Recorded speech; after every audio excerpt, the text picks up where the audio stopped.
bone fotem ekoso wo mayi emu achese wo be kwa kwhwe mu be hwehwe mu be kwa ko wie na chese ye mabunu na wo mo ehye ade no ase abusuafo enedeye ye broadin light pa robbery akoso wo enkrankodwe yi mu a esewani ensese ye ka ede ye de ni ekokopie mu wo ye Accra timber market a arawosem kase na asi wo ho no na ansa na mabom mu enchemu na meka mo se Yumeko bi ena so yasin ema yedi adwumadie ebebe somo ochade herbal center say obi a wo yare a yakwankwa ete eye wo so a wapon a wontimi enko free mo frase ana wonni ye ya na wo befa sa yare say syphilis gonorrhea candidiasis oba a wontimi enwo bema wo low sperm count osefa ne number e wo screen no eso ne no entwetwen eye enkomo na wo yare no wo beti ne te ede ama na abusuafo ye hebo ede era ensem ni mu ase de di kan na eye Accra timber market Rǒbbers kase BSC ho no ma me no wo ekase akonforenfo akwakwa kohia eye Bullion van na chese wo mu disika bank nchemu ababeto edwa eyesem sa Bullion van yi beaya wota efa no beaya mfutukwan timber market mfutukwan bi eda honom sa beaya no na ta Bullion van no dane dam wota den efa honom ho no wo mo fa se da se wo mu de sika bank na se wo mu free bank ba sa kwan na eso na wo mo enam ne no na chese mabru no edi no entitentita enewie yi a chese wo mo enka bi enhwemu wo mo ekọ mo diska ekọ a chese ye emanti wa mienu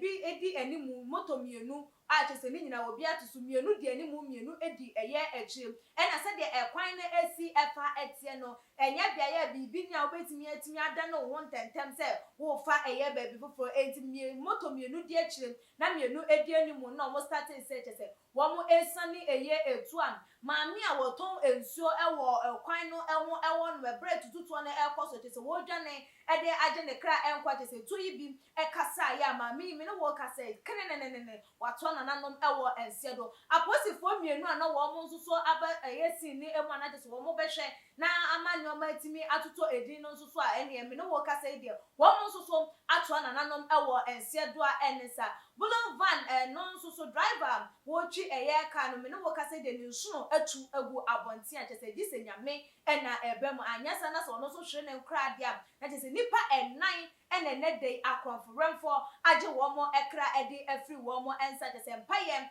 na dodo na ebo ehwe ni mu se ye driver no obetimi enya eye enkwase de bi obetimi a kire ensemu se de nyoma esi ekoye na watimi ehu se bi wo hu mante wa nanim anase wa hu wo mo enima anyasa pa ede a ene na chese ensem no age eye ensem a enesa na ebra eye Angel FM mama ne boni a wo ho de ensem ni tudwa na wo twemu SM eye moto no a wo mo ede eba ye na chese ye futukwan no wudomo ede kwa ase wo no mo ede a eye boys nko a na ewo ho no ma boys no ene chese eba no nyoma ensem fata ne ye ya chese wa na ebra wo mo etimi edi sa bonu kusem no ewie ye no eye sa kwan na enso na chese wo mo ete ede fa ya ntu susu se na wo mo dwen sem emante wa na wo mo wa ase wo no ebenim ankrofo na wo mbedi eye se bonu fosem no na ebusiafo areho pa eye areho se wonka ebi enhwemu na maami a wakra se mekwa aba ensuo na wo ton wo na obehu ane se no no benya nkai bo na chese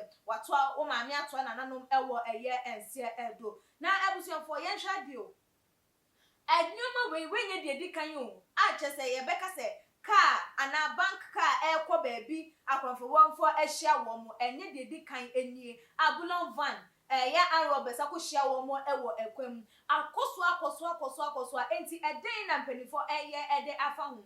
eden anamonto ben na wo mo etu ede afa sa nyoma no eho na nti sese krampo ede ye nim de sese yenya because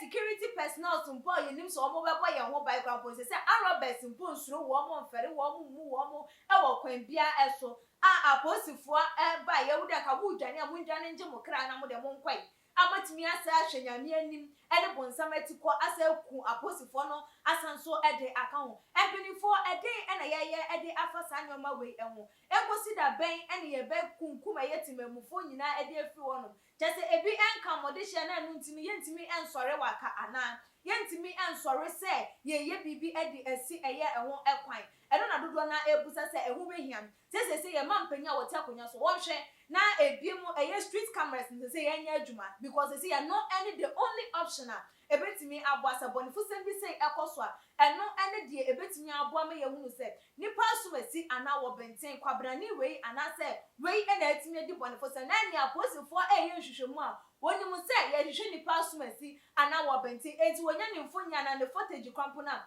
ene abobo honu ma obi enim se wei oye wanted eno nti dodo na ensu edigu mampanyi ene na pamfo esu se the street cameras no ehu benya se wo mo enhwe na wo mo enye because bonifusem no eye adoso ewo omanyi emu abusua arawo semi wadwenche efa ho enso enese de na wo ni se yenya ebeboa amasa nyoma ekoso no eto etimi etwa because ensam no se de eba na se emmemu anokwapo de ni mfia kwa animu a ene ye 24 ai ni mfie de akwa animu a ene ye 24 enti so entiti ebe na awofo ye de titi ye ma ena so eden na ye kire eye emmebunu no because ma me bi wo ha papa bi wo ho no ma na ebe frifie ba no odi bibia ba enso wo musa se we wunya no wahin na mpo atwena so e de afi ho ntiti eben ena awofo ye titi ye mai osei e de ba wo fie ansa na aka oman no abusua wadwenchefa ensa no se de bi kan na wo de aba abatu edwa e wo tumaji eche comment section ese e wo ani de kwan so ene wo bo e kwan so na ebi mu so like videos na share e wo all the social media